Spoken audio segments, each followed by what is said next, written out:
Okay, great. Hi, everybody. We're going to get started. My name is Stephanie Byerly, and I'm the Executive Director of the M3ND Project.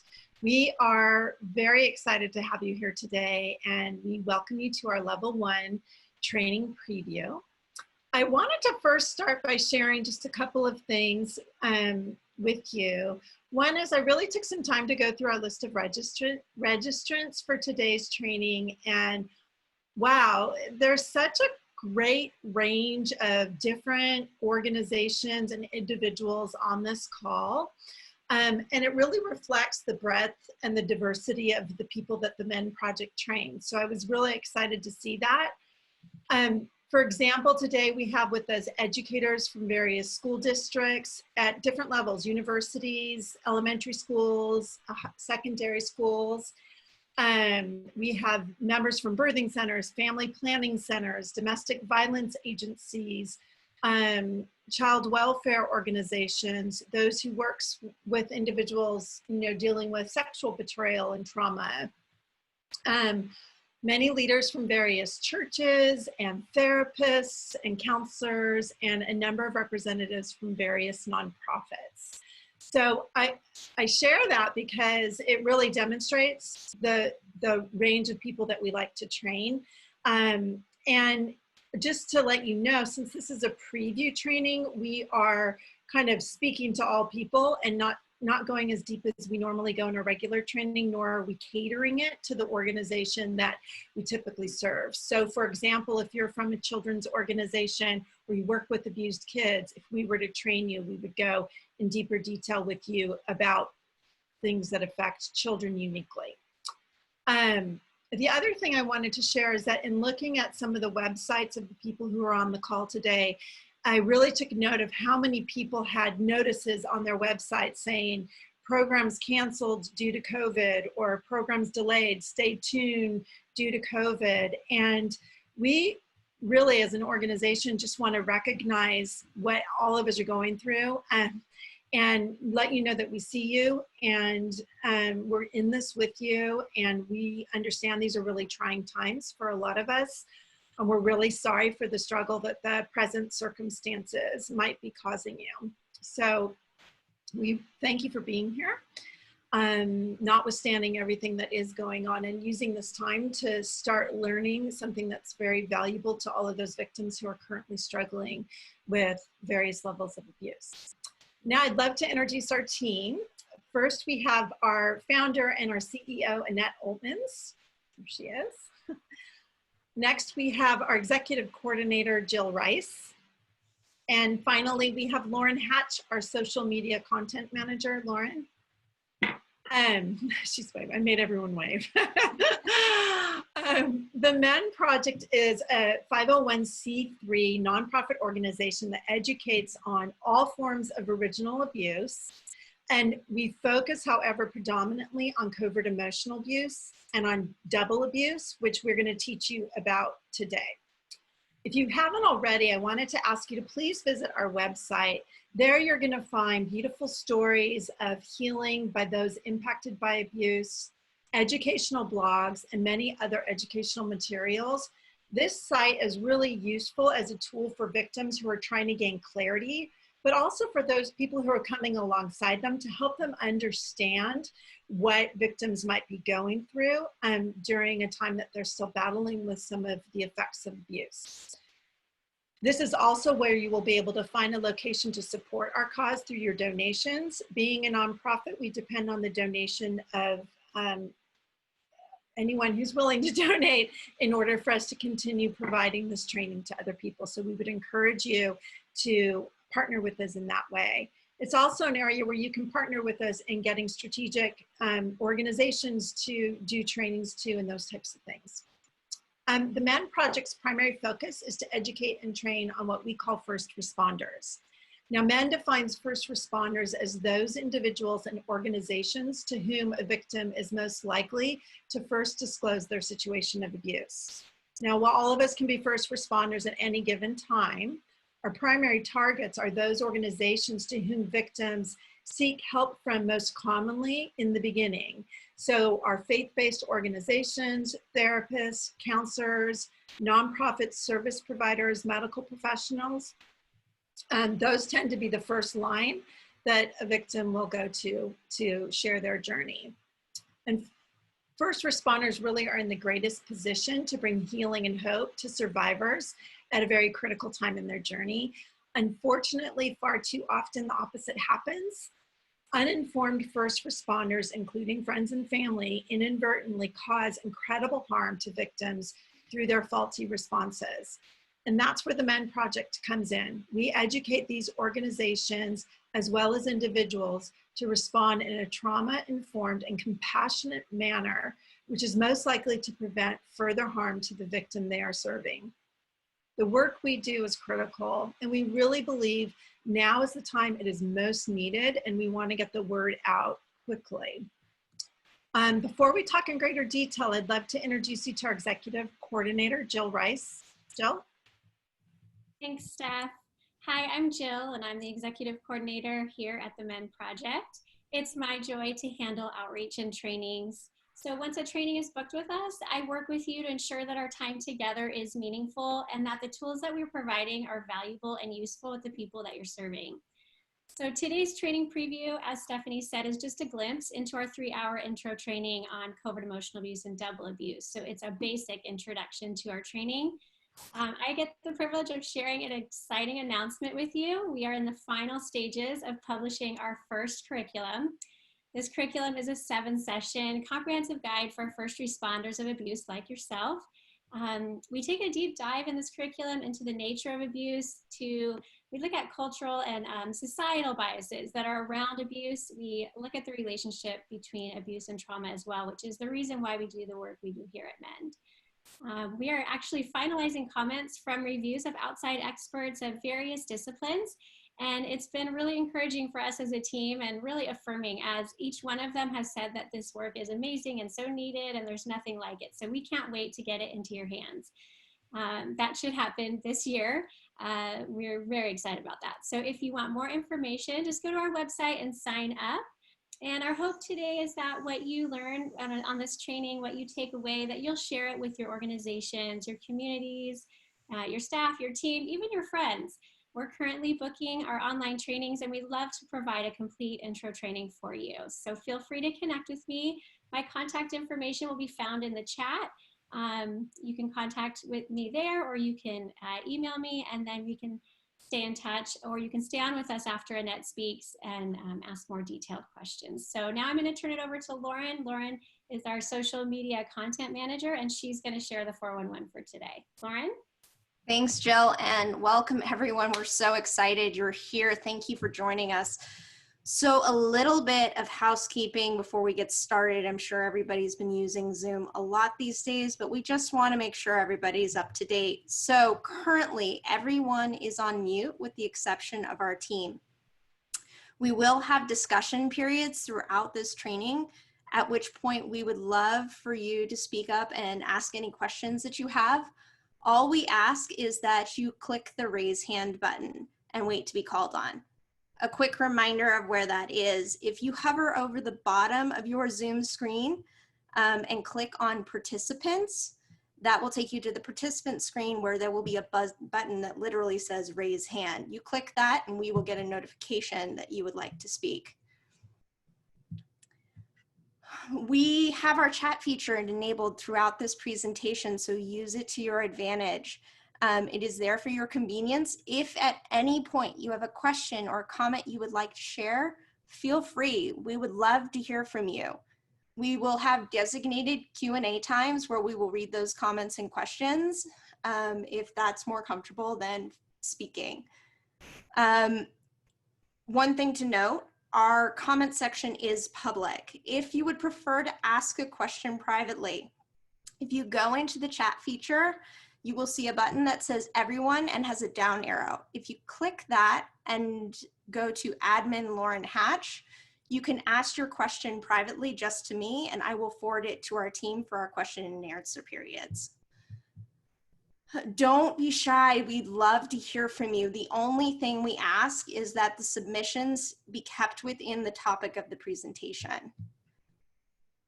Yesterday, we emailed everyone handouts in preparation for this presentation, and we will be actively referencing them. So if you got the email, go ahead and download those now. If you didn't, or you can't access the handouts for some reason, we will be dropping them into the chat box throughout this presentation. Feel free to click those links and download those handouts for you to keep and reference throughout Annette's presentation. If you're having any technical issues, I am your point of contact. Again, admin Lauren Hatch in the chat box. Click there, send me a quick message, and I will try to fix anything that you're having problems with. Lastly, after our presentation, we will remain on the call to answer any questions as well as share more about our full introductory training. As was mentioned before, this is just a short tidbit of our training, as well as the comprehensive curriculum that we'll be releasing soon. Please feel free to sign off at that time, or you can linger and get to know us a little bit better. Also, at that time, we will be providing an evaluation that you can fill out. It's very important to us that we get your feedback after the presentation. So please come and fill that form out. I'm going to drop that link actually right now, just in case somebody has to leave early. All we ask is that you click that link if you're leaving early and fill the form out before you go. So with all of that being said, it is my pleasure to introduce you the founder of the M3ND Project, Annette Oltmans. Annette? Thank you, Lauren, and thank you, ladies, and thank you all for being here today. I'm so excited to see your faces. It was briefly touched on, before I get started, I wanted just to mention that, so this is a preview to our introductory training. If you've heard me speak before, some of this will be familiar to you. And normally when we go in and we do a training, we do a lot of pre-prep information seeking before we train a group so that we can understand the challenges that they're facing within their culture. So for example, there might be a church who has somebody from the LGBTQ community who comes and says, I'm experiencing abuse. And then rather than addressing the abuse and giving them a compassionate response, they focus on their lifestyle. So we go into that church and we help gently uncover how those responses are harmful. Or it could be an ethnic community that has a belief system that places the priority of men above the priority of women. Or it can be that people place the institution of marriage above the individuals inside the marriage and their well-being. And so we spend a significant amount of time unraveling the challenges that are within the community before we go in and train. So we make our training very specific and our breakouts very specific to help evolve and enlighten the situation. But today we're going to speak, generically to all groups. So you won't hear any of those references. And also, in terms of referencing, I won't be, normally what we like to say is for the abuser, we like to say for those who cause harm or for those who do harm. And for a victim, those who have experienced harm. But for expediency purposes, we're going to say abuser for those who are performing abusive behaviors and victim for those who are on the receiving end. And then finally, before we get started, I am not a psychologist. I'm a survivor. I have a successful outcome to my story, but I went through a lot of what we're going to be talking about today. I'm a content creator, and I've been conducting qualitative research for years by interviewing hundreds of victims, hundreds of therapists and pastors, as well as researching academic work regarding abuse and trauma. If you've been reading the news lately, in today's unique climate, we are hearing more and more stories about the increase in severity of abuse as victims are quarantined with their abusers for extended periods of time. Many victims are recognizing their need for outside help, but they're having challenges in gaining that. So I feel it's more important than ever that we become aware of what actually constitutes abuse, because we're likely to become a first responder in their lives. We need to learn how to recognize the signs so that we can respond well when we're faced with it. Excuse me.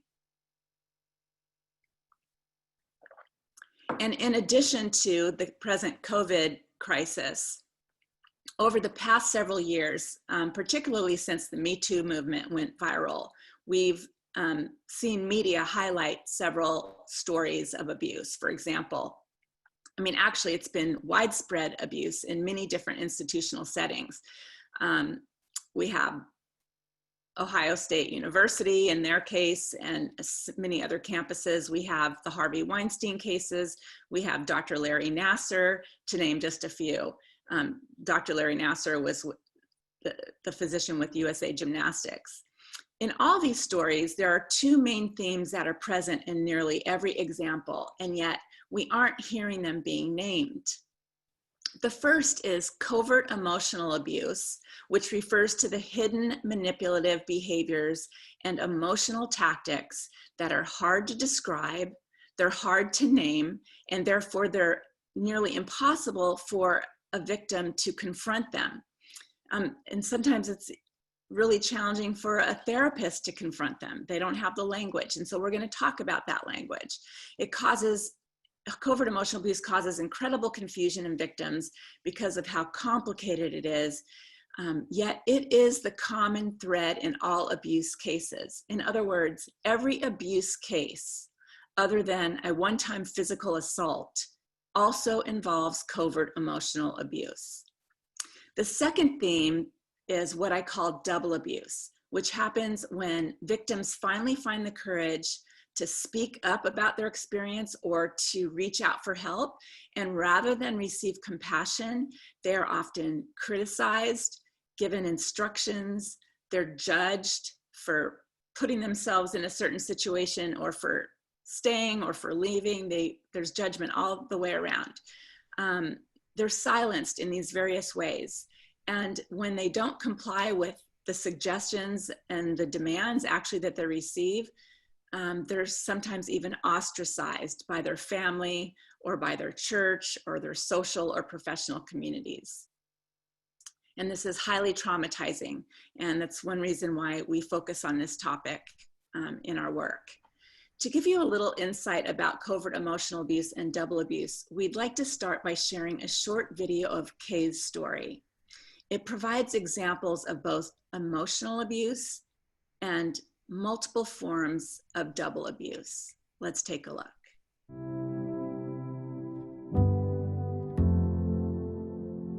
My name's Kay Schneider, and I am a family life educator, working primarily with families that have been broken by addictive behaviors and abuse. Interestingly, I only learned of my abuse in retrospect. After a second affair, my husband left, and I found myself in a 5-year legal battle for a divorce.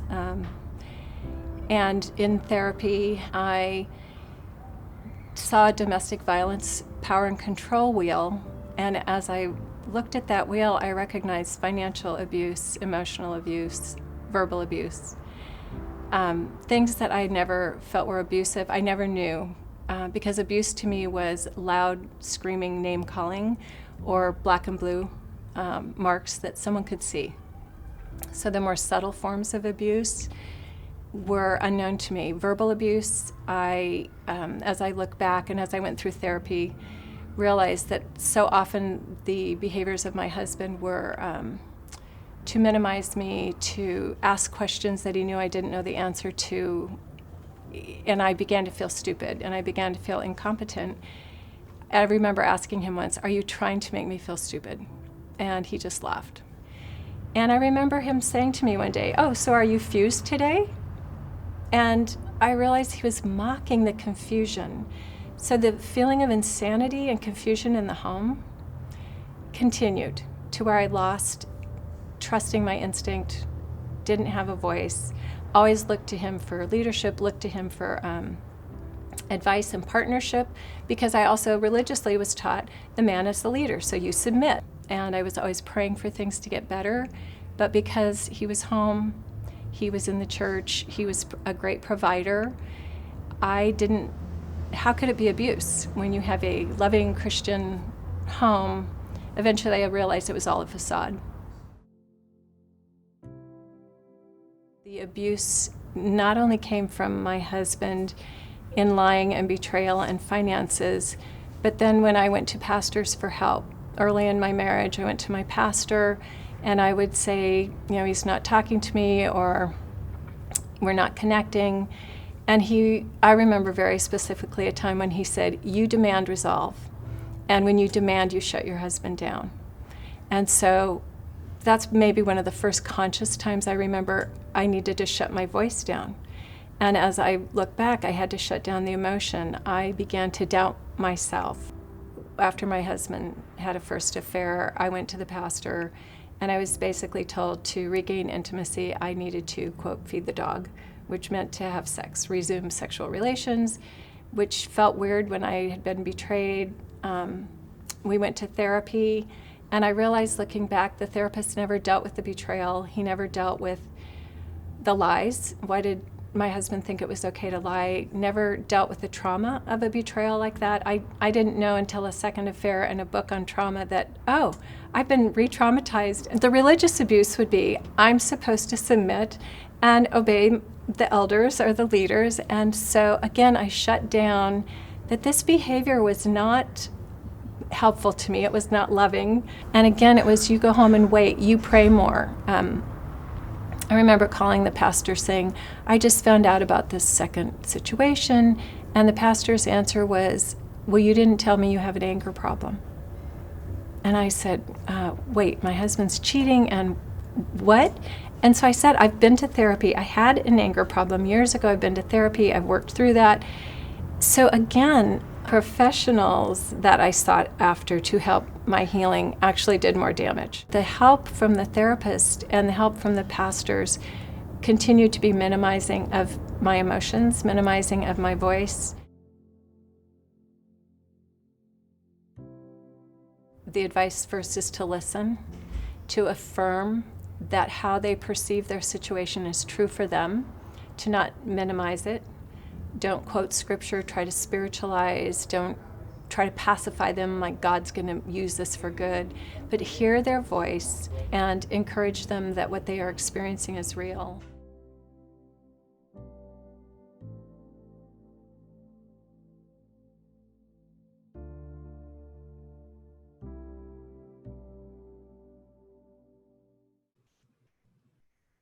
Okay. Well, it's a poignant video. I'd like to point out to just take a special note that Kay talks about her confusion, and that's something that we see straight all across the board with people who have been in a covert emotionally abusive relationship. So oftentimes people are in a relationship for months or even many years, not understanding that they're in an abusive relationship. But emotional abuse is a form of domestic violence. It's one of the most destructive forms of abuse in terms of the trauma and then the subsequent related physiological problems that it causes. Another thing I'd like to point out is that she did not receive proper help. So both from her pastor and from a licensed therapist, she was minimized. And you hear Kay describe that very well. And that's something that she said made things worse. And it does. And in all the interviews that I have conducted with victims, I found it so interesting that most of them wanted to talk about the double abuse that they had experienced more than they wanted to talk about the original abuse. They were more traumatized by the double abuse and how it interfered with proper interventions and how it blamed them. And it was just, for each and every one of them, an overwhelming experience. And that's one of the reasons why we had to give double abuse a name, because how can we stop what doesn't have a name? I want to differentiate between overt emotional abuse and covert emotional abuse. You also hear Kay in her story. She says, I thought abuse was loud yelling and name calling and that sort of thing. That would be overt emotional abuse. And in overt emotional abuse, the victim is more capable of discerning, oh my goodness, this is abusive. And so they don't then internalize, like Kay did, internalizing what's wrong with them. I need to shut my voice down. I demand resolve. It skews their own perceptions when they don't have clarity. So covert emotional abuse is the opposite. It's hard to discern. And if you go to your handout, we circulated a handout of definitions and terms and definitions. And it is something that I want to refer to now. You should already have it, but if not, like Lauren said, she'll upload it in the chat box. So let's just stop for a moment and take a moment to read through this handout and some of the descriptions and see if you recognize any of these behaviors that you've either witnessed or you've experienced yourself. And then we'll come back to that. I'm just going to take a moment.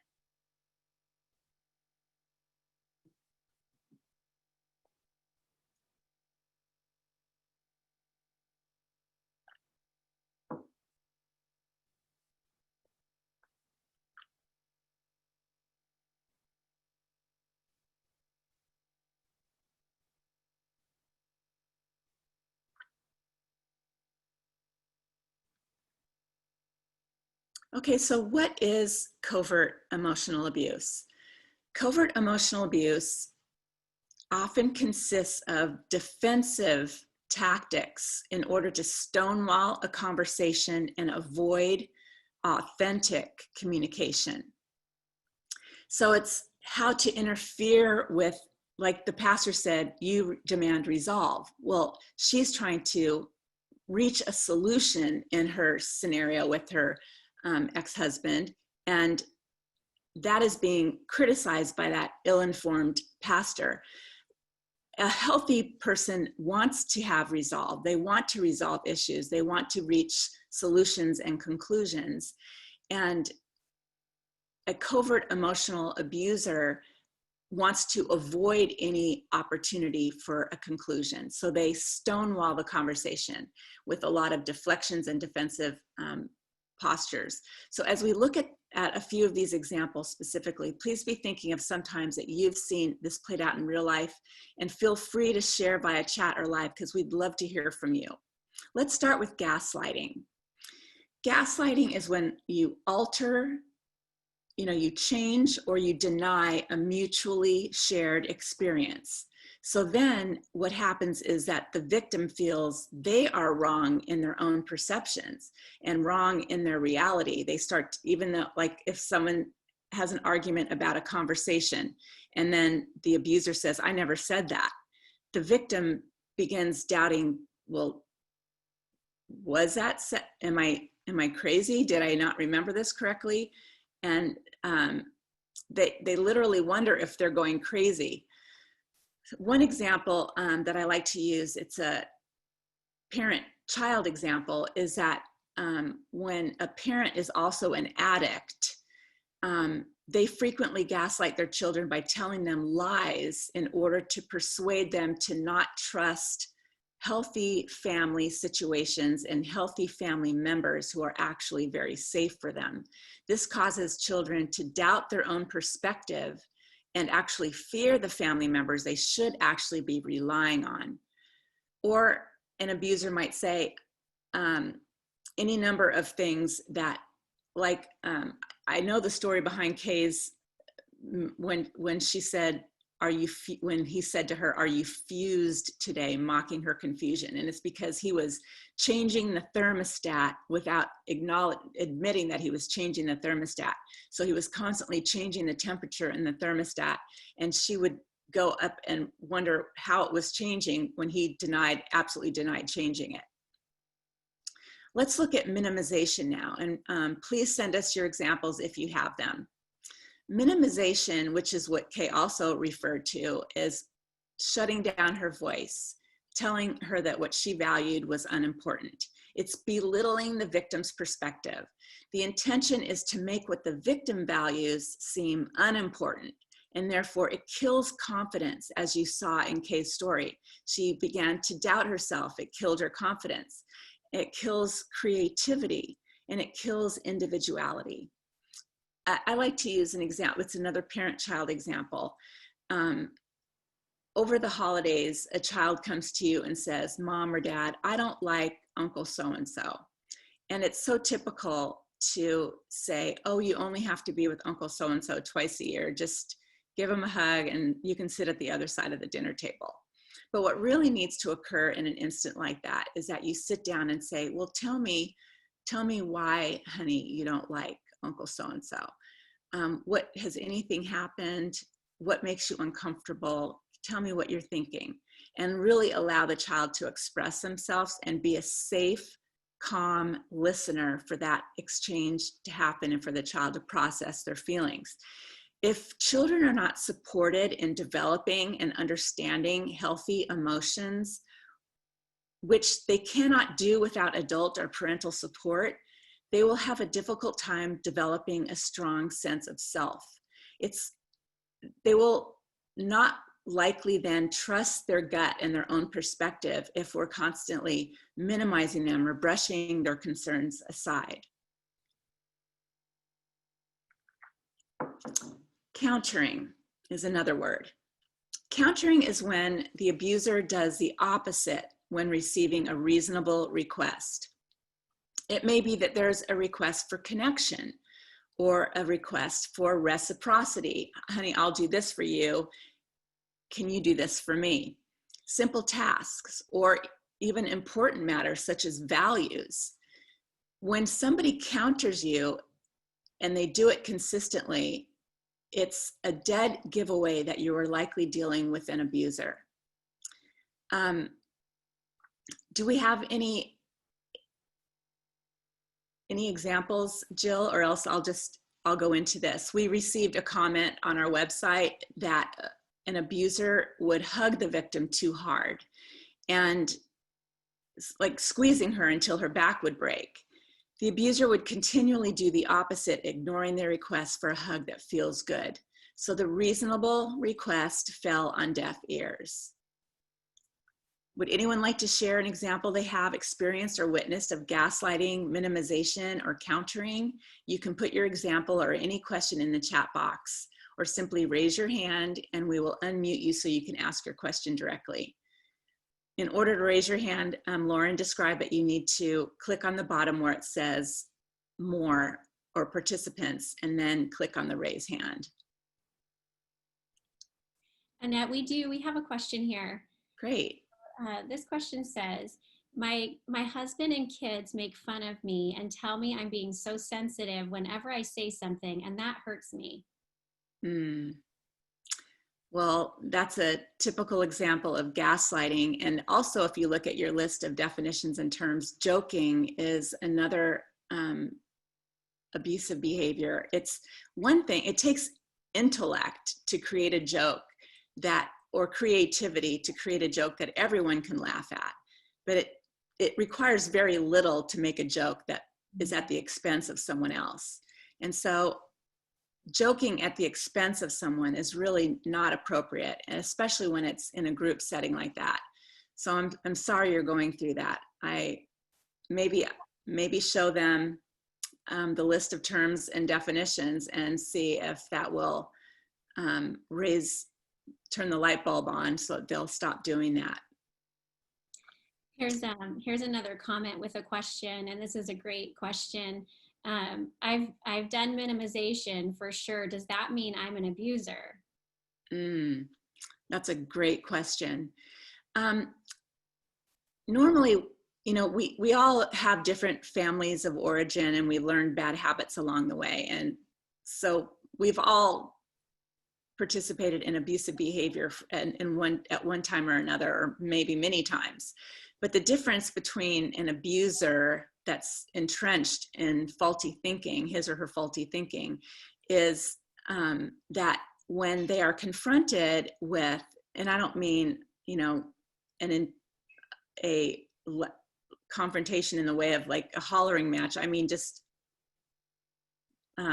lovingly confronted about their behavior, a healthy person will say, oh my gosh, I didn't realize I was doing that, and I want to change. And they will change, and you will see immediate tangible results of steps towards change. Somebody who is entrenched you might confront them about gaslighting, and that person will just simply change their behavior to reversing the blame or minimization or countering or some other behavior. They won't seek to change. They will still have that defensive posture meant to control the conversation. Okay, one more. Yeah, sure. This person's asking, can you talk about a group that sides with the abuser versus supporting the victim and the pressure that's then felt to the victim? That's what I went through. It's very painful. And I reached out to my Bible study leaders, and rather than sit and just listen to me, they interrogated me and told me ways I could be a better wife, and criticized. Oh, what is that? Can you hear me? We're good. Okay. And criticized and basically supported my husband, which then ostracized me because I no longer felt safe. And they actually gave me ultimatums that I needed to re-enter couples therapy and stop the marital separation, or I would never be invited back to my Bible study group because I wasn't submitting, and I was disparaging my husband by coming forward rather than respecting that I was seeking help and intervention. And so I remember that it just was so overwhelming because I felt then afraid to confide in anyone.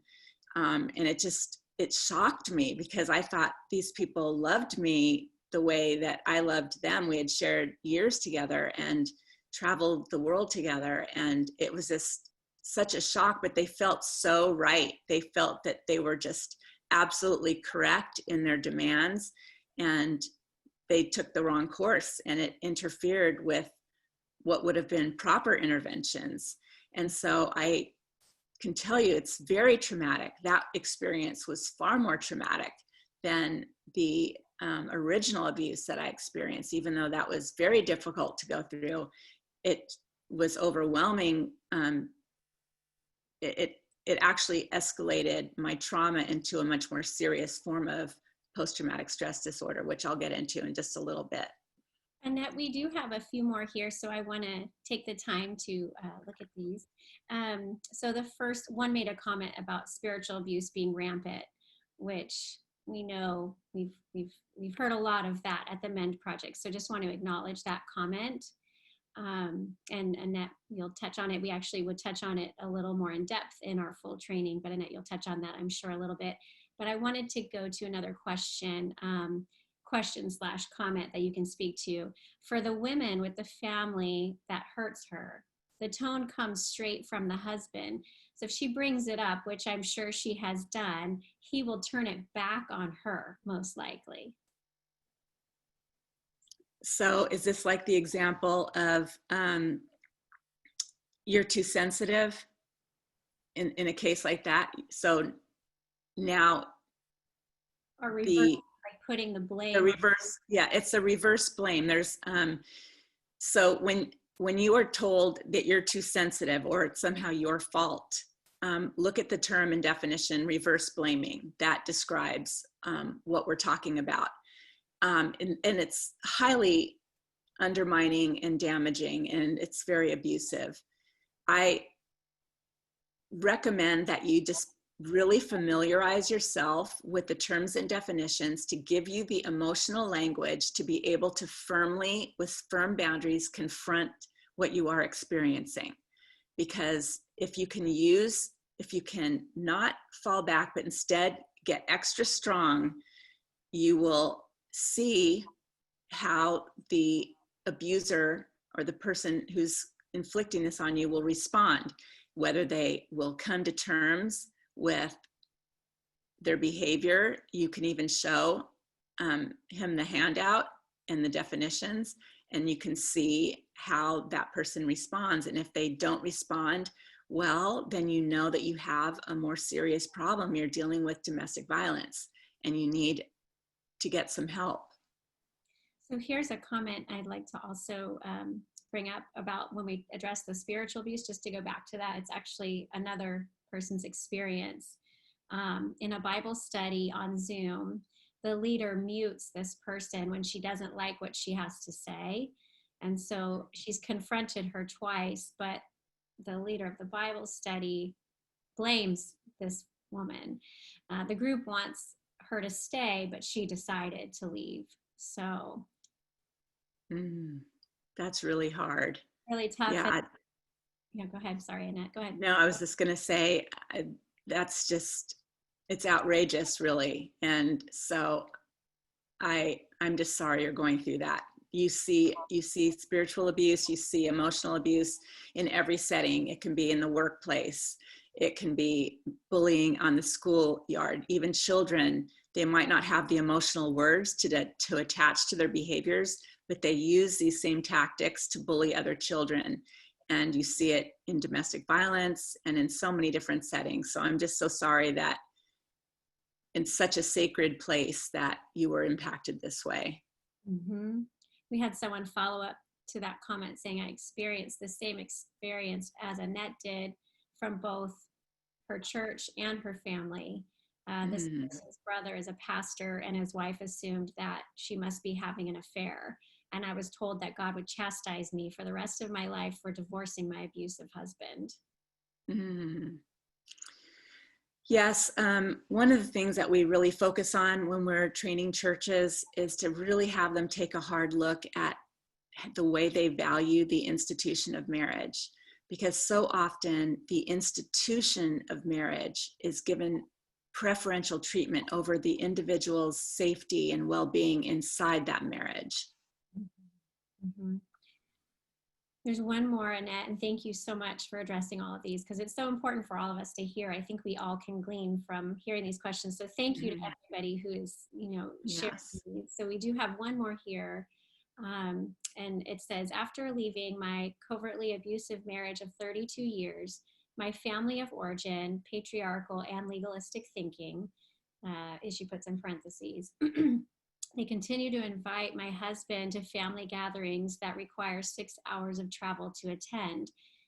I feel minimized and disrespected. I have currently chosen not to attend a niece's wedding because I don't feel safe in a small crowd due to COVID. Is this an appropriate response of me? Oh boy. I would listen to your gut. If it's traumatizing for you to be in that situation, then the way that it affects you needs to be the priority.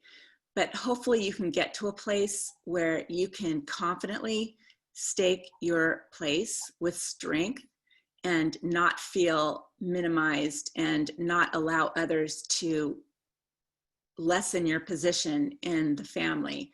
But that requires a lot of strength, and it may just not be worth it to you because of the way that it negatively impacts you. And that's something only you can answer. There's not a right or wrong answer.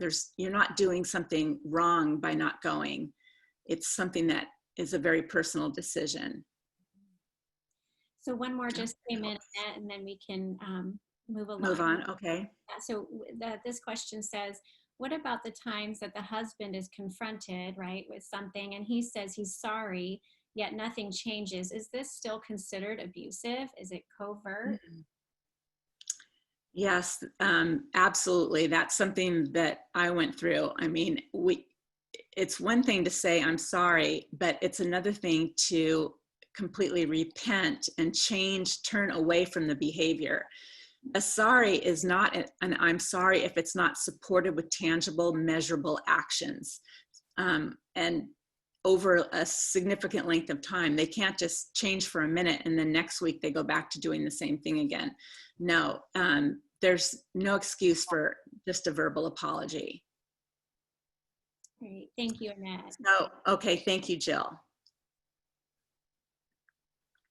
I want to also, I encourage victims to really become familiar with the terms and definitions because it will give you strength. It'll give clarity is the first necessary step for healing. And it will give you confidence because you'll have the language. It doesn't matter how highly intelligent or educated you are.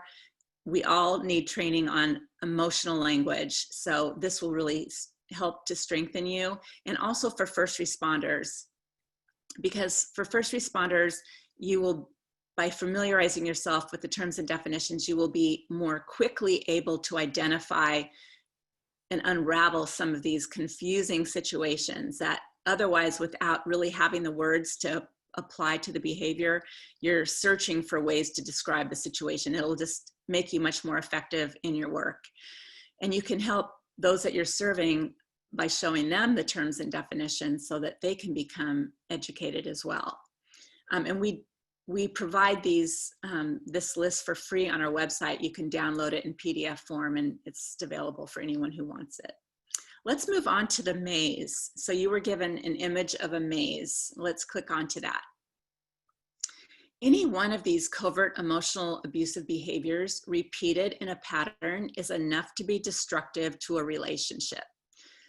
So if you consider, if somebody just uses one behavior, let's say lying, like Kay mentioned in her video, lying over repeatedly, or betrayal is enough to be destructive to a relationship, even if nothing else is present.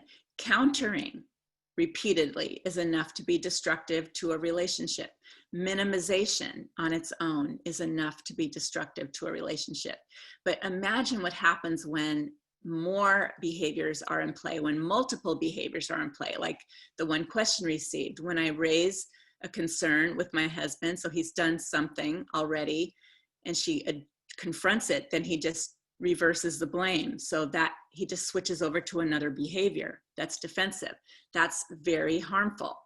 The more behaviors that are in play, the more difficult and harder it is to have a fulfilling and authentic conversation.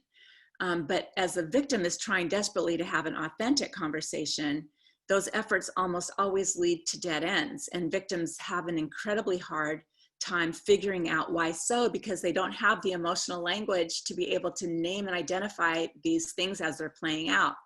They think maybe if I communicate this way, or maybe I can find better words and I'll communicate that way.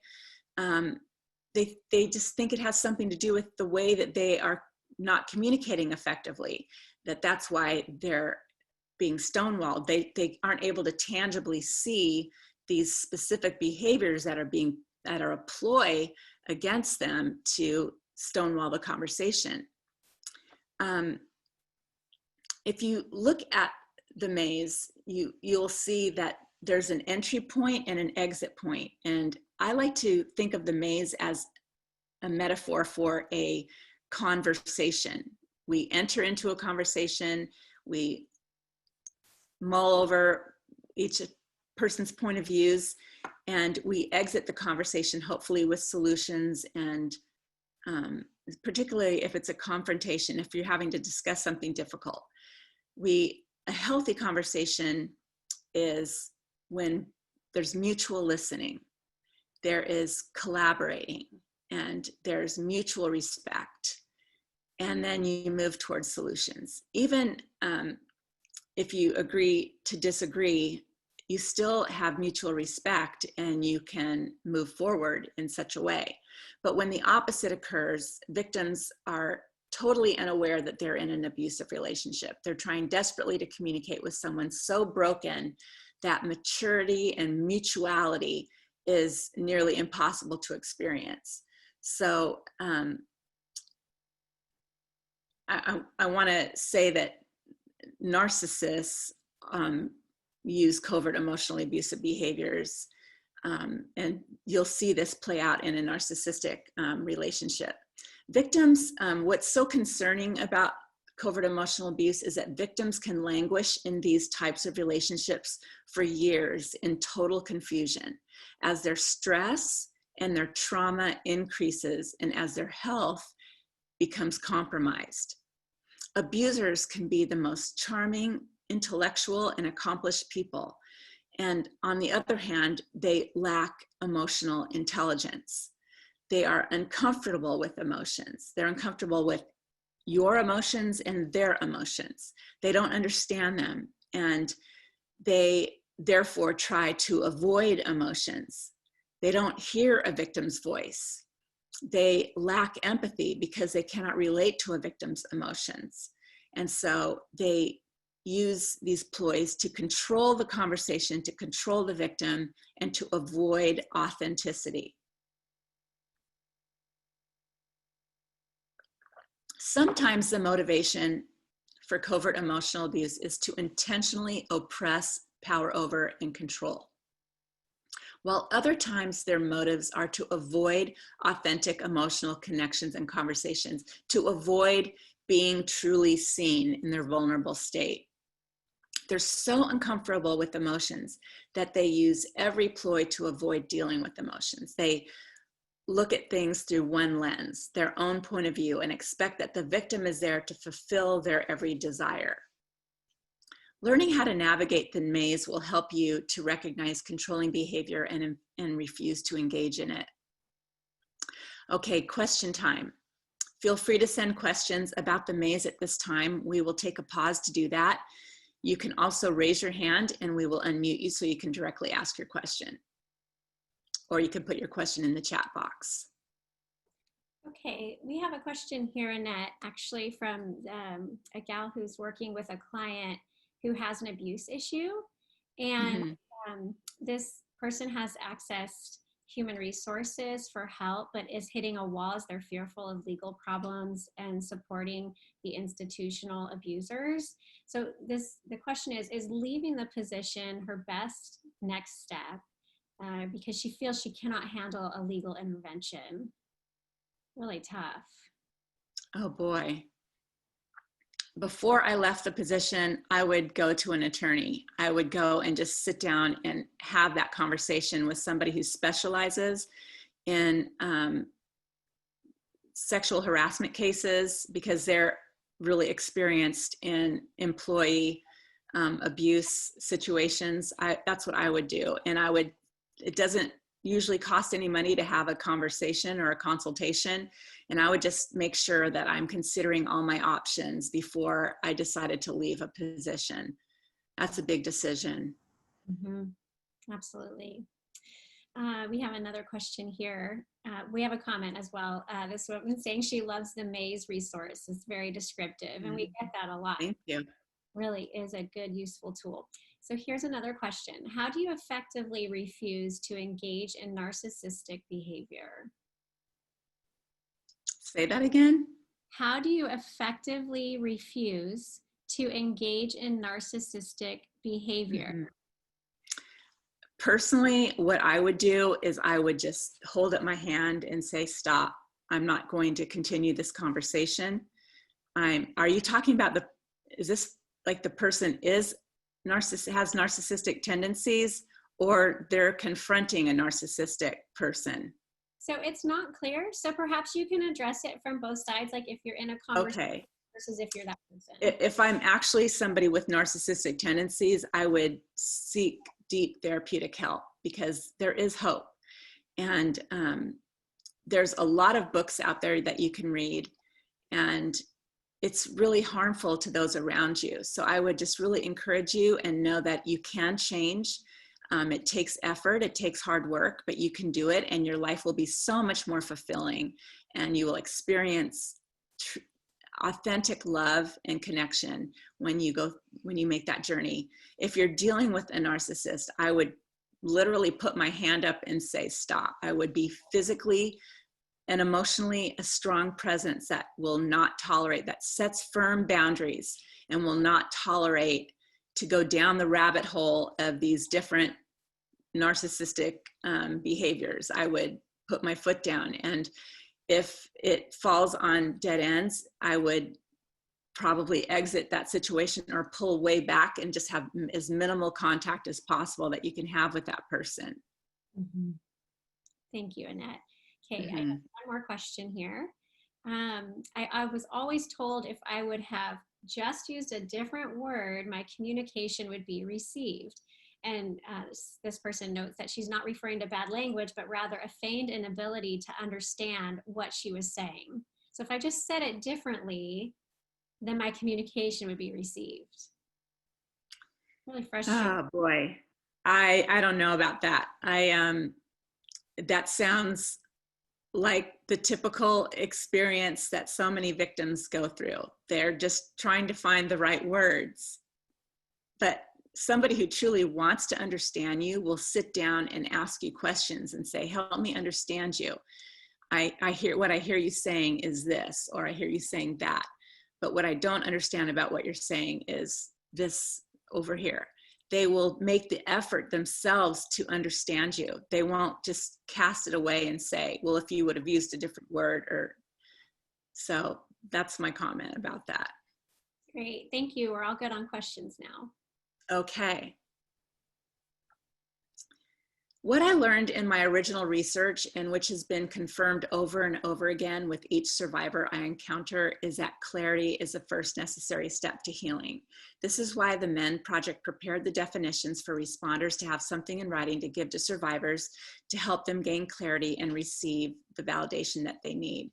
No matter how emotionally intelligent a victim is, if they haven't learned the specific language, as I've said, they can't describe their experiences. They can't make sense of their situation. And so Kay is obviously a very intelligent person. She works at a university and has I'm not going to say her position, but a very substantial position.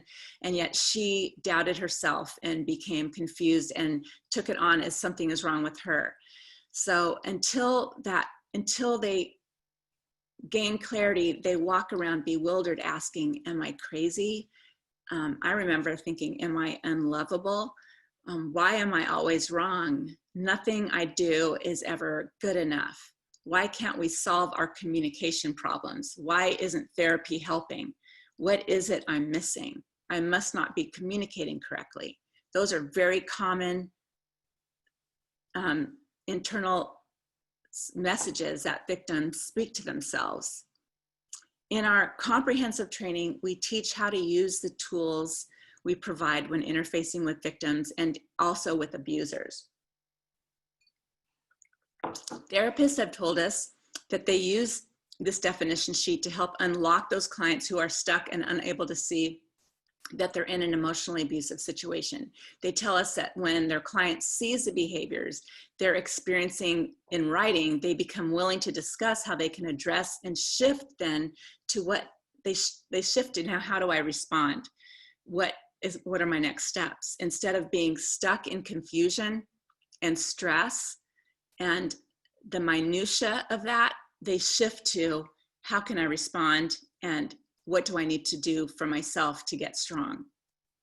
It's even though when they do confront the situation, it will very likely bring on more trauma because they will be, if it's an abuser, they will be met with a lot of resistance, but they will be in a better place to be able to, they will be more resilient. They'll be able to handle that much more effectively. But why is covert abuse so harmful? What stood out to me was that each victim was held hostage for extended periods of time. And sadly, even after years of therapy, this extended their suffering and contributed to developing post-traumatic stress disorder. And this advanced state of stress leaves them incredibly vulnerable to additional, more advanced states of trauma, autoimmune diseases, and complex post-traumatic stress, for one. That's what happened to me. And it's very damaging, and it takes years to heal, where like a single event post-traumatic stress situation can be healed in a matter of months. But complex post-traumatic stress takes a minimum of 5 years to heal in multiple modalities. It's very difficult. Make a move or not? I'm like, you know what? Let me not force a move. I think we need to mute somebody. We each don't need to become experts in every form of abuse, but we do need to know what abuse is if we're to create systemic change. It's important to be able to talk openly about it and to understand the common threads found in every form of abuse. And I believe that if we begin speaking openly about it and take it out of this stigmatized and taboo state that it's in, will not only serve to empower victims, but will strengthen families as we talk about emotional language. It will strengthen counselors, and it will strengthen entire communities. If a pastor were to speak about some of these things from the pulpit, can you imagine the impact it would have on an entire community? That's what I believe we need to be doing. Let's take a brief break to check in and answer any questions that you might have. Please put your question in the chat box or simply use the raise your hand feature. Okay. We do have a couple questions here. I actually want to read a comment to you that was really powerful. So this woman said that covert abuse was described. Well, first I want to say that a lot of the questions are coming in from women, but this is actually experienced mutually, both men who are harmed and both women who are harmed. So even though the women are writing in right now, if you're a man on here, please feel free to share your comments because they're equally as valuable, and absolutely, they're the same. So I just want to note that this person says that covert abuse was described to me as death by 1,000 cuts. Wow, that's very powerful.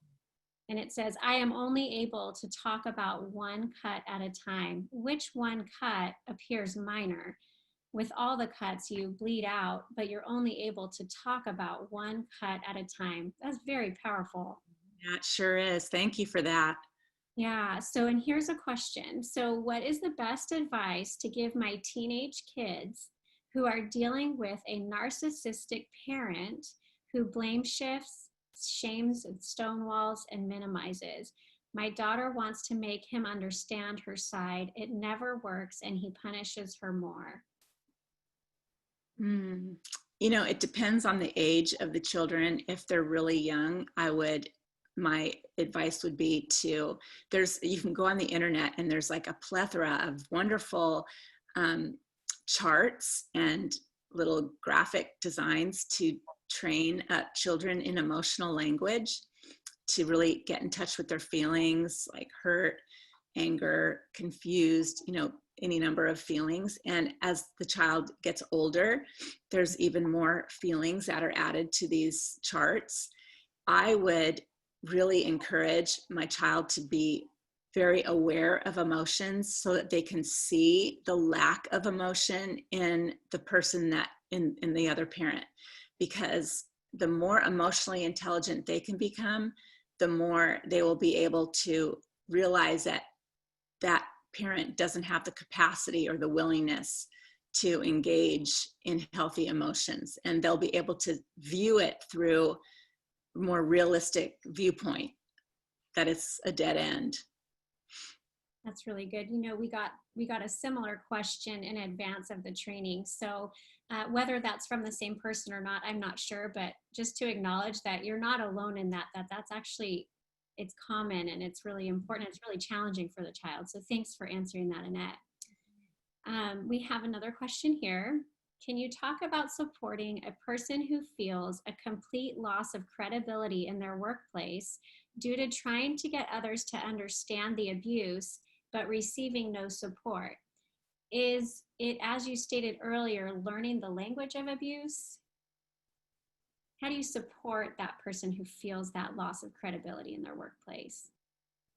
I'm a little bit confused. Is the person writing in the person who's lost the support, or they want to help somebody else who? So how do you support the person who's lost that credibility? Like that person So I'm supporting my coworker who's lost credibility because they can't get others to understand the abuse. So they're not receiving support. So do you just want the language of abuse to come alongside them? What would you recommend? I would be, are we going into our healing model of compassion? We're coming into that very shortly. Okay. That will give you insight as to how to respond and to be there for someone. But I would also definitely encourage the coworker to learn the terms and definitions so that they can more clearly articulate, or write a letter to, human resources to clearly articulate the experiences that they're having. And I would, again, recommend that the employee sees an attorney, and maybe you could accompany that employee to an attorney's office and help them define, maybe prepare in advance how to define the experiences that they're going through, so that it's clearly outlined in writing, and then see what kind of feedback you get. That's what I would do. But we're going to get into our healing model in a little bit here. Okay, great. Yes. And that's a good reminder. So we have a couple more questions. Actually, a third one just came in. So I'll get to these real quick. So if my sister left her husband because of emotional abuse, would it be hurtful to her if I continued, questions coming in, to have a relationship with her husband, who is my brother-in-law? I personally would ask that question. I would ask her directly, but she might not feel confidence inside herself to be able to answer you that question for fear of how you might respond. But I would be very sensitive about that. I think that you can have a civilized relationship with someone without embracing them, without embracing an abuser. I think abusers, it's not just me thinking this, it's written in multiple books, and Lundy Bancroft says it this way in his book, Why Does He Do That? He says that more than judges, police officers, and employers, it's family and friends who have the greatest influence to change an abuser by confronting their behavior and by putting their foot down and saying they won't tolerate it. So you have a lot of influence, and yes, I would be careful about that. Great. Okay, let me get to a few more questions here. I think we kind of need to move on, though, when I'm looking at the time. Want to save them to the end? Yes, let's do that. Okay, so if you've asked a question on here, we will get to it. If you want to hang on with us either later in the session or at the very end, we'll get to your questions. Okay. I want to tell you a little story. My granddaughter was molested by an older cousin, and the matriarch of the abuser side of the family chose to interfere with proper interventions. She told the rest of the family that my granddaughter was lying, or, well, if it happened many years ago, when they were much younger, but there was still 6 years difference. So that was very inappropriate, and did everything that she could to thwart proper interventions, which would have been counseling and accountability. And she didn't allow that to happen. The abuser side of the family had a culture where allegiance to the matriarch was more important than the moral obligation to validate the minor child. They would say things like, we don't want to choose sides. We don't know who to believe. If it doesn't concern our immediate family, it's none of our business. Get over it. It's no big deal. It happens to a lot of people. And even on that side of the family was a marriage and family therapist and a youth pastor of a large church. But they still chose allegiance to the matriarch more than to step up and say, we need to advocate around and support this minor child, and praise her for her courage to come forward. And the abuser had multiple problems and still has problems to this day, just with antisocial behavior and things, and yet they still didn't believe her or want to believe her. When responding to victims or to those who do harm, there's no neutrality in abuse. Taking a neutral stand benefits one person, the abuser. The lack of compassion that the victim, my grandchild, received, and the severe break in the extended family structure, and the doubly abusive responses she and her parents experienced resulted in emotional and immunological collapse. She was sent to the emergency room 11 times from unexplained fluctuating blood pressure before she was moved to a trauma facility, and she was placed then on medical leave from school for over a year. It was very hard on her. The double abuse is what she says was worse than anything else. She felt responsible for the breakup of the family. In other words, she felt that if she would have stayed silent, then the family still would have been a cohesive unit, the extended family. She explained that she felt a loss of her identity, that she felt helpless and in despair, and she developed complex post-traumatic stress disorder. But what effect did this have on the other side of the equation, the abuser? The way his family responded, refusing to allow proper interventions, unnecessarily sent the abuser into a downward cycle of unresolved guilt, shame, confusion, and his own isolation from family members.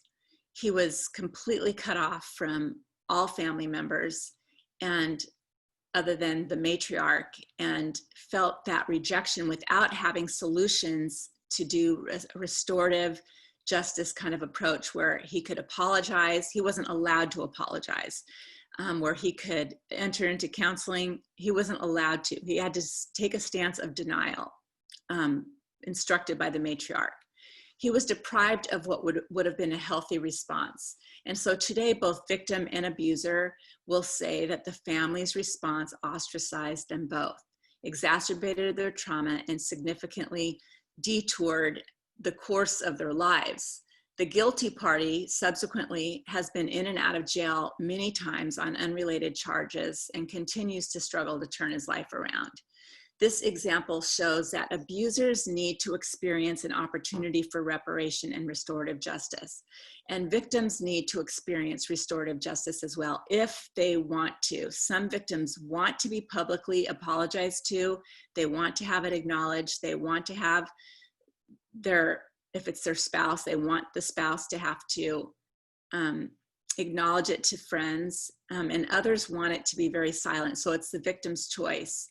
And like in a workplace, they want to be validated. They want HR to validate their experience and to stop the abuse. It's usually not for legalistic terms. It's because they want to be validated and they want the abuse to stop and to not continue on to other individuals that come in that pathway. Martin Luther said, "The silence of good people is more dangerous than the brutality of bad people." And I think that's something that we really need to consider when somebody comes, and so maybe that's encouragement to you who asked the question about whether you should stay in contact with your brother-in-law. It's maybe the time for you to raise your voice and to really take a stand. That's something to consider. If, well, let me say it this way. In context with what I just said, best-selling author and psychologist Henry Cloud said it this way.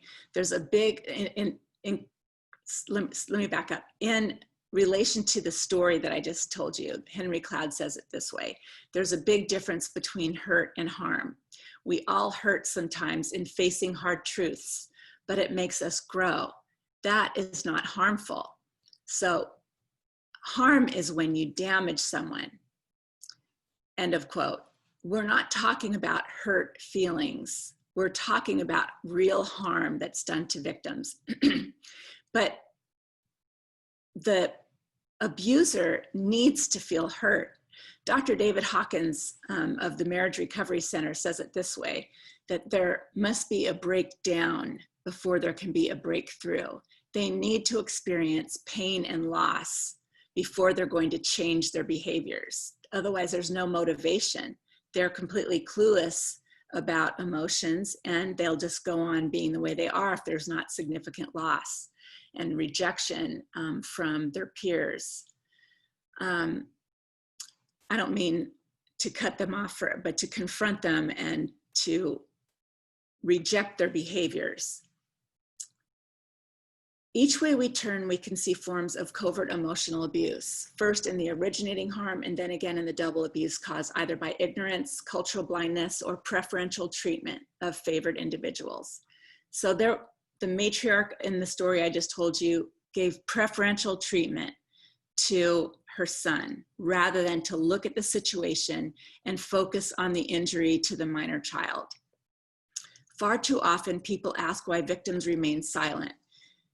Media commonly reports that victims remain silent because he or she did not want to lose their position or their on the team or their job. But the point they're missing is that the victim instinctively knows that by speaking out, they risk losing far more than their position. They have anticipatory fear about double abuse. By breaking their silence, victims may lose the support of their family or their friends, which will necessitate that they pull away from those that they love because it's too traumatizing, or they become ostracized by those they care about so much, like their family, their social, or their professional community. If they dare to speak up and they are not supported, they instinctively know in advance, they instinctively know that there will be it'll be a devastating experience, that they may lose their life as they know it. They may lose their entire familial and church and professional support. If you take one point away from our time together, please understand that it's the double abuse that holds up all other forms of abuse. When victims finally find the courage to speak out about their experiences or reach out for help, they are frequently minimized, criticized, ignored, judged, and even shunned. And by doubly abusing victims when they come forward, we keep abuse in the shadows. So it's like the example of the person who asked, how can I support my coworker? The abuse remains in the shadows, but the victim is silenced. The abuse is allowed to continue. I like to think of it in terms of an iceberg. And do we have the iceberg visual? Yes. Oh, good. So you can refer to the iceberg visual that we provided. The original abuse is a part of the iceberg that is understood to be abusive. It's things that we know are abusive: rape, sexual assault, bullying, domestic violence, workplace sabotage, and so forth. But the unseen part of the iceberg, the larger and more dangerous part that sunk the ill-fated Titanic, that is the double abuse. That's what holds up the abuse. It's our blindness, it's our ignorance, it's our victim blaming, it's apathy and prejudices, allowing all forms of primary abuse to remain in place. The point of disclosure in a victim's story is what will determine whether he or she will begin to heal and mend, or whether their trauma will be exacerbated into learned hopelessness and despair. In our standard training, I speak about trauma, PTSD, and complex PTSD, but we don't have time to go into that today, other than that it's a very significant portion of what we train about, and we really emphasize why it happens and what effects it has, so that we can be more sensitive to it and see it and possibly prevent it from happening. Okay, questions. At this time, I'll pause for any questions. Feel free to drop them in the chat box if you have anything about the iceberg analogy. And next, we're going to get into the healing model. Annette, we have a handful of questions, so I say let's just keep moving and then let's address them at the end. This way we can. Okay, that's perfect. Okay. Very good. Yep. So before I go into the healing model, we call it our healing model of compassion. It's important to know that compassion is not subjective to victims. In other words, it is a defined set of responses. Victims have a very defined viewpoint as to what compassion looks like. And so we've created a model for responding to victims that will prevent double abuse from taking place. Another way you might want to look at it is trauma-informed care. But these are specific tools that emphasize how narrow a box you really need to stay in order to not re-traumatize a victim. Because compassion looks different to everyone. I can't tell you how many people have said, well, I've listened to him or her over and over again, and they just don't take my advice. Well, giving unwanted advice is not an expression of compassion. Giving advice is basically telling the person that they don't know what they're doing unless they ask for your advice. If you just voluntarily assert yourself, it basically is another way of trying to control their behavior. It teeters ever so close into condemnation. So we want to stay in the compassion area. In your handouts, you'll find a defined set of responses. It's also in the chat box. And we realize we can't all be experts in the fields of trauma and abuse, but by incorporating a few of these basics into our lives and into our homes and into our faith-based and social communities, our institutions, like in the workplace, all of us will feel knowledgeable enough and empowered to respond to victim survivors with compassion, to promote healing, and to end double abuse. So the first thing we want to do is to listen. We listen to the victim with a closed mouth over and over again. You don't interrupt, you don't assume you know better or place expectations like, well, you should do this, or none of that. You just listen, because victims often, more than anything, as we discussed when we went through the terms and definitions, they need clarity. And to gain clarity, they need the space, the safe space and the time to process their confusion. So by listening, you're actually providing a wonderful service to them. You're willing to sit there. You're not going to brush them off or treat them with apathy or ignore them. You're going to invest your time, and that time is so valuable and healing. And then the next step is to accept. Accept the story to be true. Believe the experience, at least until there is ample evidence to prove otherwise. There's no harm in believing, but if you do the opposite, you risk doing significant harm. When victims are not believed and instead they're blamed or criticized, it is highly traumatic and very likely will escalate their PTSD into complex PTSD. Don't instruct or interrogate with pointed or leading questions. Leading questions, like if you say, well, have you tried this? Well, I would have done that. We don't want to do that, because when you say that, I don't know if any of you have ever confided in a friend, maybe about a discourse you're having with a parent or a sibling, and the friend starts giving you unwanted advice. It spikes your anxiety, but for a victim who is in a state of trauma, it spikes trauma and it risks exacerbating that trauma. So we want to avoid that. And then the next step is to empathize. Put yourself in the other's shoes. But in order to do that, you first need to believe the story to be true. So really try to put yourself in their shoes and try to understand what it might feel like. Don't reject or criticize personal choice, whether he or she decides to stay or leave. It's not a time for you to be imposing your opinion. You're just trying to relate to their feelings and to be a good listener. And then you want to validate. Mirror back what you understand. Tell them that they have every reason to feel the way they do. Those are magical words. You have, what I hear you saying is this: if I was going through that, I would feel the same. You have every reason to feel the way you do. Don't undermine, circumvent, or oppose. And absolutely, if you're interfacing with a victim, do not breach confidentiality. In some cases, the victim may ask you to share the story or to help them share the story with someone else. That's different. But you don't breach confidentiality. You have no idea the danger involved and the risks that it will impose on the victim, because abusers often retaliate when they feel exposed. And so you have no idea where that will lead. And then the next step is to identify, find your parallel experience without shifting the focus. So for example, you might say, gosh, you know, that reminds me of something I experienced several years ago, and I can only imagine what you must be feeling. Don't do what so often people do and derail the conversation by saying, well, let me tell you what happened to me. And then you hijack that conversation and it no longer is about the victim. We don't want to do that. But identifying with just 10 or 20 seconds, touching on your own story, just shows the victim that you're really listening.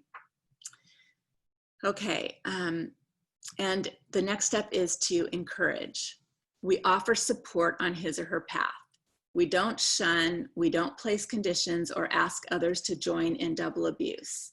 Instead, what we do is we say, I believe in you. I know you're going to get through this. I can see how far you've traveled, and I'm so thankful that you're trusting me with your story. That must have taken so much courage. I encourage you to keep on this path, and I will be here with you. And then the next step is to ask only one question. How can I help? How can I help you? Don't withdraw. It's so often when it gets to this point, people are afraid they're going to be asked to, like, can I move into your house for 7 months or something? Don't withdraw, disconnect, or avoid. So often we try to fix a problem or to mitigate how involved we want to get. And so fixing a problem is in a codependent way when you think that you have to provide advice, and mitigating your own investment is another problem. We want to ask how we can help. Usually it's something very reasonable. Will you accompany me to my attorney's office?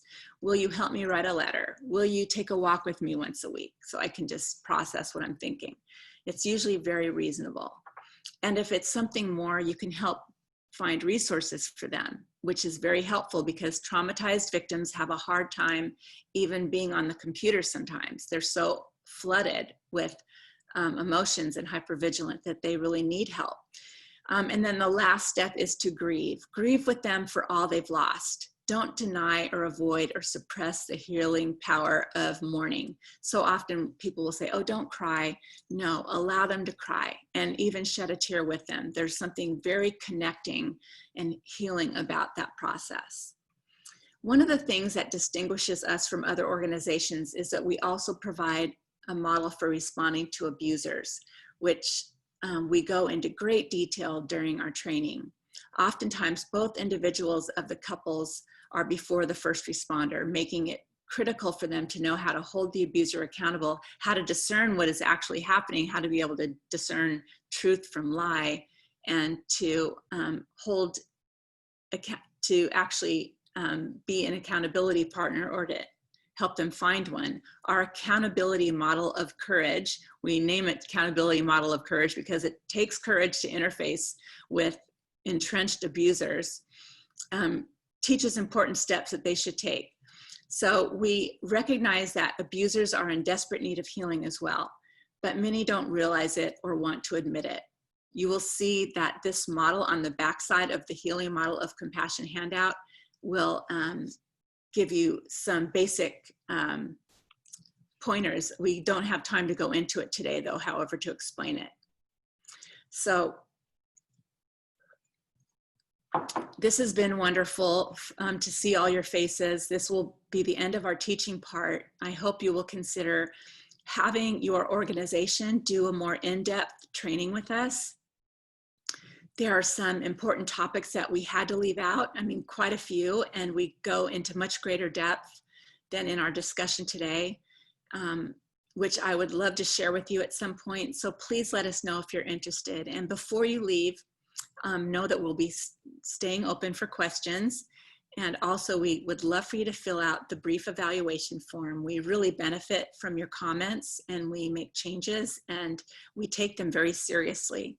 If you would please also include where you're from in the evaluation, that we would greatly appreciate that. And I also want to dovetail what Stephanie said in the beginning, that we're a 501c3 organization and we rely on the support of donations.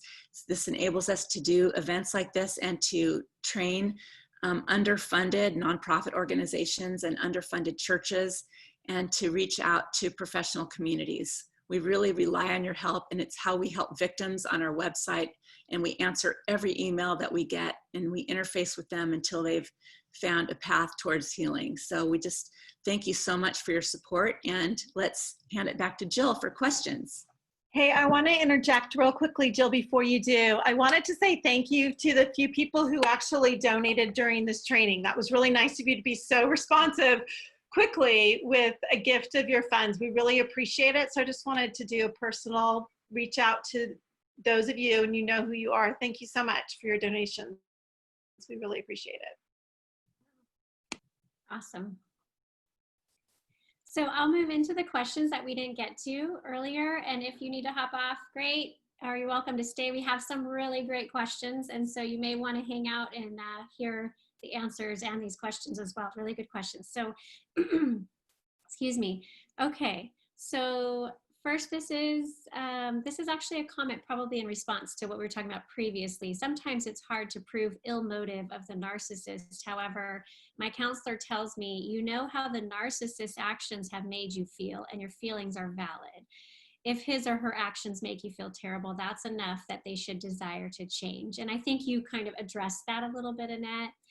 Yes, absolutely. Because when we are in a healthy and authentic, reciprocating relationship, we don't want to do things that cause harm to someone else. We will seek to change immediately. And we are, what's the word I'm trying to think of? We're curious. We're curious about how we can meet the needs of our partner, and we pursue it. That is what healthy looks like. And so trust your gut feelings, and listen to those feelings, and know that they are valid, and that you don't deserve to be in a situation where you're experiencing chronic narcissistic behavior. Great.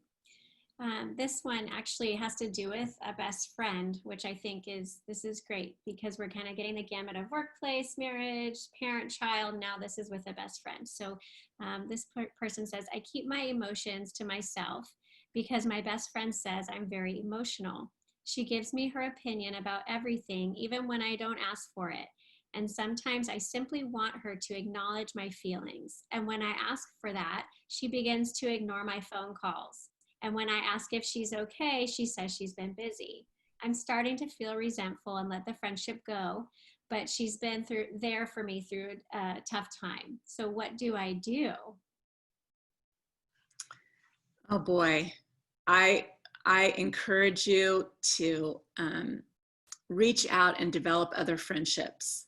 If you're so invested in one person and they're not healthy, I think and John Townsend and Henry Cloud say this too, that, well, they use the analogy of the cross. There's Christ is here, and comrades are here, and contaminants are down at the bottom. And we want to fill up our comrades with people who never condemn us, will lovingly confront us, and will always show us compassion. And it's all C words. And above comrades, we have coaches and counselors and Christ. And we want to have other people speaking into our life so that we're not dependent on just one. And we spread that out, and you have, connections with more than this person that you're relating to. That's what I would encourage you to do. Great. We have another one here. And also I would set firm limits with your friend. I would really articulate what you're experiencing, put your foot down, and if she pulls away and punishes you with her silence, then so be it. I wouldn't reach back out, because then you're breaching your boundary.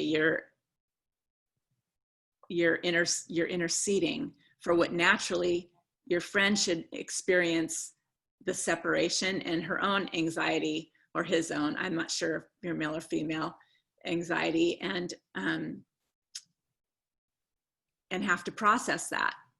Mm-hmm. Great. So we have another question here, also again relative to being Christian. So we understand that not everyone on here identifies particularly with that particular faith, but we're getting a lot of questions about that. So I want to acknowledge that. So this person says, what about a Christian woman whose husbands are not, okay, so Christian women in general, whose husbands are not believers, and they feel that God is telling them to stay in the marriage so that their husband can become a Christian. Often wives are willing to sacrifice their children's healthy environment to stay in this dysfunction without any indication that the husband is changing. How do you speak into that as a first responder? Mm. Oh boy. I honestly, I don't want to just keep having this answer, but I would really go back to the glossary of terms to try to educate, but also to understand that toxic behaviors like this it's a cycle, and children who grow up in homes like this experience trauma, and they also learn these habits. So they either grow up oftentimes to become an abuser, modeling after the parent that's abusing, or to have that victim mentality that ignores their own voice and their healthy place in the relationship. So I would strongly recommend that you listen, and I wouldn't offer advice early in the process of talking to this person, but if you've spent several months with this person and you feel like you've earned a place to be able to offer your opinion, I would start talking about the cycle of violence. And you can actually, there's a lot of information on the internet about children who grow up in emotionally abusive homes that you can draw from. Yeah, really tough. Really tough. Okay, so then we have a question that's going to go in. God doesn't God doesn't want you to experience abuse. There are a lot of scriptures where he draws a line in the sand and doesn't encourage that. So I think people misinterpret the Bible and think they need to stay, and putting the institution of marriage again first, or putting the other person first, when primarily you need to focus on yourself in order to be a healthy parent to your children and healthy for yourself. I wanted to chime in something. I notice a lot with people that we forget that emotional abuse is a form of violence that's part of domestic violence. And so sometimes remembering that we want to set it aside as if it's not that. And so when we look at scripture, or, in many situations, people responding as if, well, it's not as big as other forms of abuse. It's not as, almost minimizing emotional abuse itself. And so that the statistics, the research defies that. That's not accurate. It is a form of violence. The Bible itself is replete with scriptures related to violence. Is spoken very, very often in scripture. And so, and sometimes as we reframe for ourselves, understanding and being very clear that emotional abuse is a form of domestic violence that can help as, and again, as we've talked about, not that you're going to be, over pushing or advising an individual within that situation about you're being abused, those types of things we wouldn't want you to do. But remembering that helps to frame your understanding of the situation as you're walking alongside someone. Thank you, Stephanie. Yeah, that's a nice lead into the next question, actually, because with the emotional abuse, and Annette, we go much deeper into this in the training and into the curriculum. We talk about PTSD and CPTSD. And the next question is that you mentioned CPTSD takes years to heal from. Can you tell me how you would know that you are fully healed? Well, I think that your body actually when you're in full-blown CPTSD, your body controls you. You don't control it, and you can feel the symptoms. And when you get beyond it, I've been beyond it for a few years. I can still feel the effects that it had on my body in terms of my immunological response, but I have healed from a lot of those things, and I'm no longer triggered by a lot of those things. I am confident, and I am clear, and I'm still sad about what happened with my Bible study. It makes me sad that that had to happen, but I am very confident and clear about, I have clarity about my position, and am not traumatized by any of their ongoing denials or justifications. I think you sense it physiologically as much as you do emotionally. Absolutely. Is there a resource or outside of our curriculum? So when our curriculum comes out, which I kind of got to touch on earlier, we are going to go deeper into all of this, but we do have someone asking, is there a resource or a book regarding complex PTSD? Yeah, there's a great book by Dr. Judith Herman, who actually invented the diagnosis, and she's a Harvard MD. It's called Trauma and Recovery. Great. Thank you for providing that. Mm-hmm. Okay. So someone's asking, back to the question of the church, is there any time when we can use our own healing experiences with Christ when speaking with victims? Is there ever an appropriate time for that?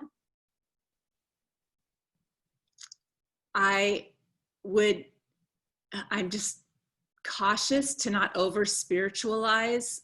I am a Christian, and when I went through my journey, I felt like I was very supported. I was very immersed in scripture, and I felt a very strong connection that helped me get through my experience. But I think that when we talk too much about ourselves, or when it sort of imposes on the other individual that that's what their experience should be like. And I think it's something that they need to walk on their own, and you can encourage them, like I said, but I just don't think I would do that.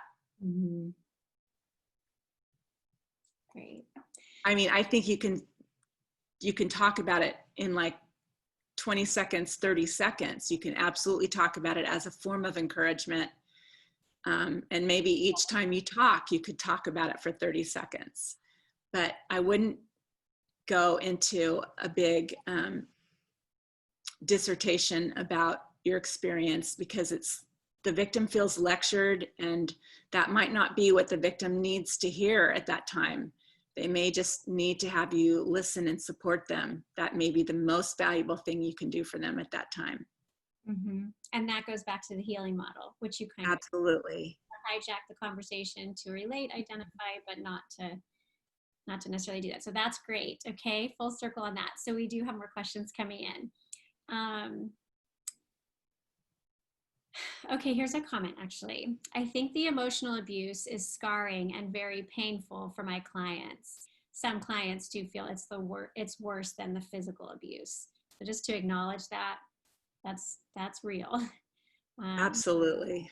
I'm glad both you and Stephanie touched on I went to a conference once. It was a domestic violence conference, and the woman who was speaking at the time talked about how she had been thrown out of the car while it was going quite fast. She's had several limbs broken, and yet nothing was worse than the emotional abuse, and that really stood out to me.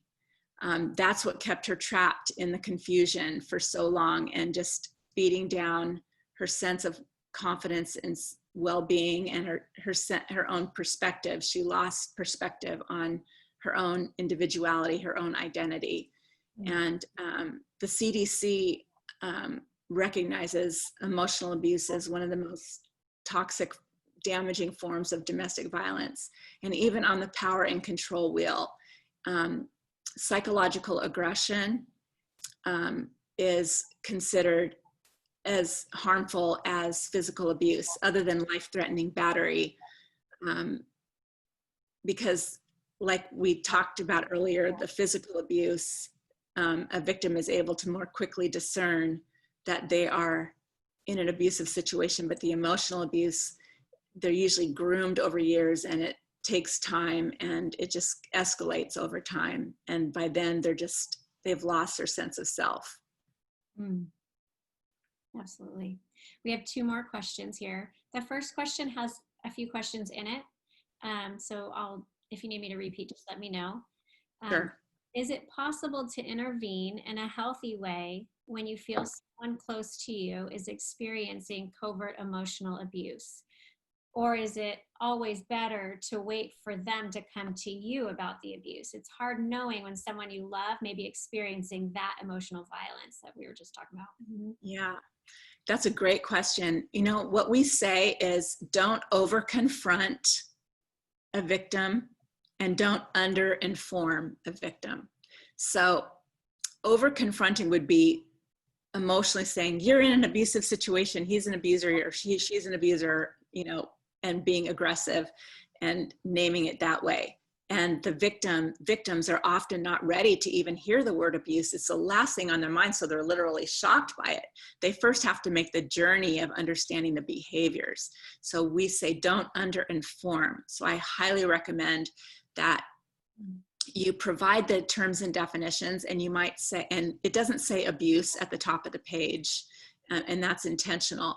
You might say, gosh, what you've described to me reminds me of this behavior, and circle it and say, why don't you take this home and see what other behaviors you're noticing at home? And then we can talk about it, or we don't have to talk about it. It can just be something for you to ponder. I wouldn't share it with your spouse, but I would just use it for yourself to try to gain clarity on what you're going through. And oftentimes then victims, by seeing clearly that these are considered bad behaviors, they are able to come to terms on their own from a wellspring inside themselves that they are in an abusive situation without anyone ever using those words and telling them that. Great. Okay, we have a final question, and then this is the end of the questions. Can you give examples of your body being in control with PTSD? What would that look like? How would you know? Well, in other words, no matter how much you try to calm yourself, no matter how much you are employing like yoga, deep breathing, whatever, you cannot control the response that your body is having. Your body is controlling you. It's bigger than your emotional ability to control it.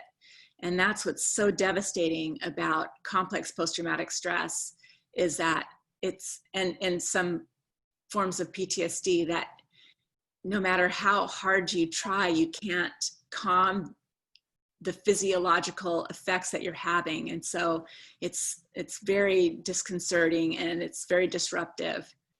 That would be an example. I hope that answers your question.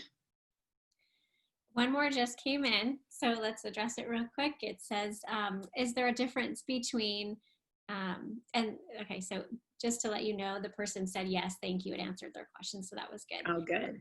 Yeah, so is there a difference between emotional abuse or psychological abuse? That's a great question. The way that the CDC and that in Duluth, Minnesota, they created the power and control wheel that's been adopted worldwide.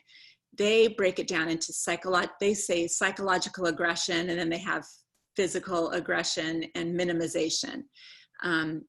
So I like to break psychological aggression into 2 categories: overt emotional abuse and covert emotional abuse, because they're both aggressive. They both dominate, control, and undermine.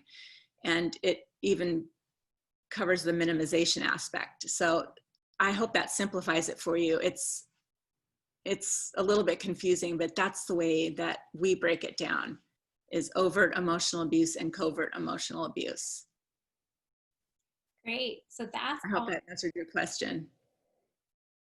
So that's all the questions we have for today. Thank you, everyone. Thanks for being here. We so appreciate it. And thank you, ladies. So we have a great I'm sorry, Annette. So the gal is, when you said, I hope that answers the question, she said, well, which is which? So remember when we talked about covert versus overt, so maybe you can just quickly just distinguish between that. So overt emotional abuse is like loud yelling, name calling, physical assaults. That would be overt. So the victim is more able to understand this is abuse. So that's overt. Covert is the hidden manipulative tactics that are hard to name, hard to describe, and therefore it's like impossible for victims to confront it because they don't even know how to describe it. And it's hard for them to enlist help because they have a hard time finding the words for it. That's why we have terms and definitions to describe covert emotional behaviors, because you need to develop an emotional language to be able to advocate for yourselves and to advocate for others. So are you saying, because they're asking, is both of them emotional abuse? Yeah, well, both of them are emotional abuse, absolutely. Okay, great. So we got some comments just saying thank you for the overview of the training. People are very thankful for all the questions, very enlightening. All the questions really do help all of us to think more, to apply, right? So thanks to everybody who asked questions and stuck around to hear the answers. And we're so glad you joined us today. Annette, you want to say a word? And Stephanie? That's it.